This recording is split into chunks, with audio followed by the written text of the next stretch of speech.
मित्रांनो, अबोली या मालिकेच्या आजच्या भागामध्ये अबोली अंकुशला मला याबद्दल काहीच माहीत नसल्याचं सांगून खूप रडू लागते. तेव्हा अंकुश अबोलीला शांत करत, मला खात्री आहे की तुझा या सगळ्याशी काही संबंध नाही, तेवढा विश्वास तर मी तुझ्यावर ठेवू शकतो, परंतु आत्ता प्रॉब्लेम हा आहे की पुरावे सगळे तुझ्या विरोधात आहेत.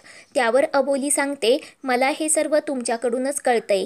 आजपर्यंत मोठ्या सरांनी कधीच मला त्यांचं नाव लावू दिलं नाही, कधी प्रेमाने माझी विचारपूस केली नाही. मग त्यांनी एवढी मोठी बिल्डिंग माझ्या नावावर कशी केली मलाच माहिती नाही.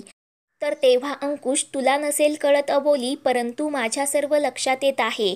हे सगळं तुझ्या नकळत कोणी केलं, या पेपर्सवर तुझ्या सह्या आल्या, याचा शोध आपल्याला घेतलाच पाहिजे, असं बोलून अंकुश लगेच तिथून निघून जातो. तर दुसरीकडे प्रतापराव पोलीस स्टेशनमध्ये येतो व काकांना दुसऱ्या गुन्हेगारासाठी आमचे कशाला धिंडवडे काढता, करा की काहीतरी, असं बोलतो. तेव्हा काका त्याला सांगतात, आम्ही आमचं काम करतच आहोत, तुम्हाला फक्त चौकशीसाठी इथे बोलवलं आहे. त्यावर प्रतापराव, तुम्ही पोलीस मदत करायला असता की त्रास द्यायला, असा डायलॉग काकांना देतो. तर तेवढ्यात अंकुश तिथे येतो व तुम्हाला पोलीस स्टेशनमध्ये बोलावून त्रास देण्याची आम्हाला हौस आली नाही. जी बिल्डिंग कोसळली त्या बिल्डिंगच्या कन्स्ट्रक्शन साईटला तुमचंच नाव आहे, म्हणून इथे बोलवलं आहे, असं प्रतापरावांना सांगतो. तेव्हा प्रतापराव अंकुशला त्या बिल्डिंगच्या प्रोजेक्टवर अबोलीचं नाव आहे म्हणून सांगतो. तेव्हा अंकुश प्रतापरावांना, मी काय तुम्हाला आज ओळखतो का, तुम्ही कशा पद्धतीने काम करता मला चांगलंच माहिती असल्याचं सांगतो.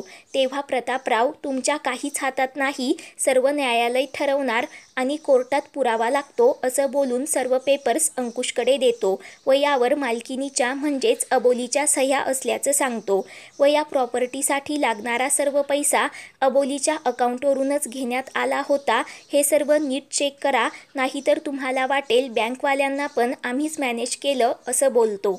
तेव्हा काका प्रतापरावांकडे खूप रागाने पाहतात. तेव्हा प्रतापराव अंकुशला, तुम्ही कायद्याचे रक्षक आहात, गुन्हेगार सापडला की त्याला शिक्षा व्हायलाच पाहिजे, मग ती स्वतःची बहीण असो, आई असो किंवा बायको असो, शिक्षा तर व्हायलाच पाहिजे. त्यासाठी मी तुमच्या पाठीशी उभा आहे, तुम्हाला काही पुरावे साक्ष लागली तर ती मी देतो, असं सांगतो. तेव्हा प्रतापरावांची माणसे आहिरे साहेबांचा विजय असो अशा घोषणा देतात.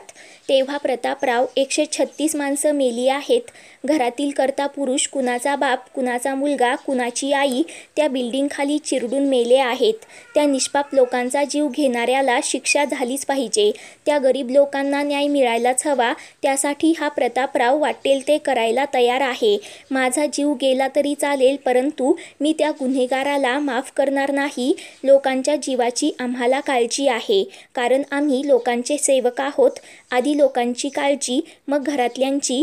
गुन्हेगार हा गुन्हेगारच असतो, असं खूप बडबड करतो. तेव्हा प्रतापरावांची माणसे पुन्हा घोषणा देऊ लागतात. तेव्हा अंकुश त्यांच्यावर भडकत त्यांना बाहेर जाण्यासाठी सांगतो. तेव्हा काका त्या माणसांना तिथून हकलून लावतात. तेव्हा प्रतापराव अंकुशला सांगतो, ते जनता जनार्दन आहेत, आम्ही इलेक्शनला उभे राहिलो म्हणून आमचा प्रचार करत आहेत. तेव्हा अंकुश प्रतापरावांना धमकी देत सांगतो, हा तुमच्या राजकारणाचा आखाडा नाही, माझं पोलीस स्टेशन आहे.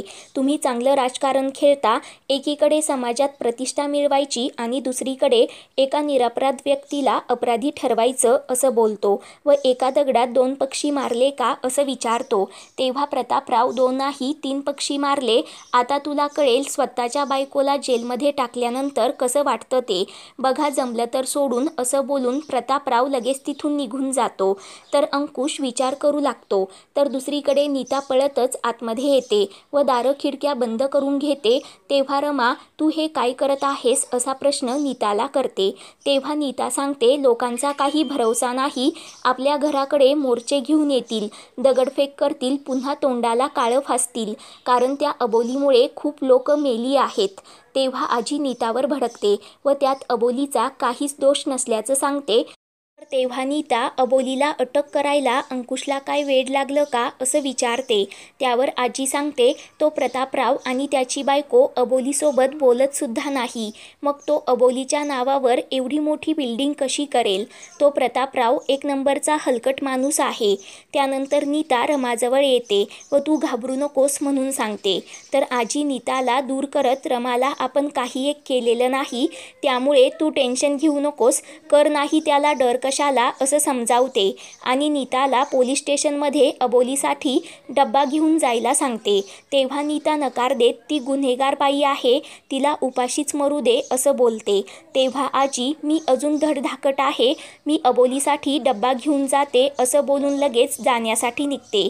तेव्हा रमा आजीला अडवते, परंतु आजी न ऐकताच अबोलीसाठी डब्बा घेऊन जाते. तर दुसरीकडे अंकुश अबोलीला या तुझ्यात सह्या आहेत का असं विचारतो. तर अबोली होकार देते. तेव्हा अंकुश तू का या सह्या केल्यास? तुला कोणी फसवेल याबद्दल तुला जराही शंका आली नाही का? तू शिकलेली आहेस ना, एका वकिलाकडे तू कामाला होतीस ना, तिने तुला हेच शिकवलं का? एखाद्या पेपरवर न वाचता तू सह्या कशा करू शकतेस? म्हणून अंकुश अबोलीवर भडकतो व तू या सह्या कधी केल्यास असा प्रश्न करतो. तेव्हा अबोलीला आठवतं की एकदा प्रतापरावांनी तिच्याकडून पेपर्सवर सह्या घेतल्या होत्या आणि तिला ते पेपर्स वाचूही दिले नव्हते. अबोलीने आईच्या सांगण्यावरून सर्व पेपर्सवर मुकाट्याने सह्या करून दिल्या होत्या, कारण आईला वाटत असतं की प्रतापराव अबोलीच्या भविष्यासाठीच काहीतरी करत आहेत. तेव्हा ते ऐकून अंकुश डोक्याला हात लावतो आणि या सर्वामुळे तू या प्रकरणात किती वाईट प्रकारे अडकणार आहेस तुला कळतंय का? अशी कशी लोक तुला सहज फसवतात म्हणून भडकतो. तर तेव्हा अबोली सांगते तुम्ही जेव्हा डिवोर्स पेपरवर माझी सही घेतली तेव्हा तरी मी कुठे पेपर्स वाचले होते? तुम्ही सही कर म्हणालात आणि मी ती केली. तेव्हा ते ऐकून अंकुशला वाईट वाटतं. तर इकडे आजी शरदला मला पोलीस स्टेशनमध्ये सोडवा असं धमकी देत सांगते. तर नाईलाजाने शरद तयार होतो व आजीला गाडीवर घेऊन जातो. तर इकडे अंकुश अबोलीला सांगतो हा वेगळा विषय आहे, तू उगीच घरचा विषय इथे काढू नकोस, हे प्रकरण खूप गंभीर आहे, तू तुरुंगात जाऊ शकतेस आणि तुझ्या या निष्काळजीपणामुळे तू खूप अडकणार आहेस. अनेक जण मृत्यू पावले आहेत, या सगळ्यात तू खूप वाईट अडकणार आहेस आणि ठरवून मीही तुला मदत करू शकत नाही असं बोलतो. तेव्हा अबोली नका करू माझी मदत, मी जर अडकले तर तुमची कायमची सुटका होईल. जी सुटका 28 दिवसानंतर होणार होती ती लवकर होईल. जे व्हायचं ते एकदाच होऊ दे, मला तुम्ही जेलमध्ये टाका असं सांगते.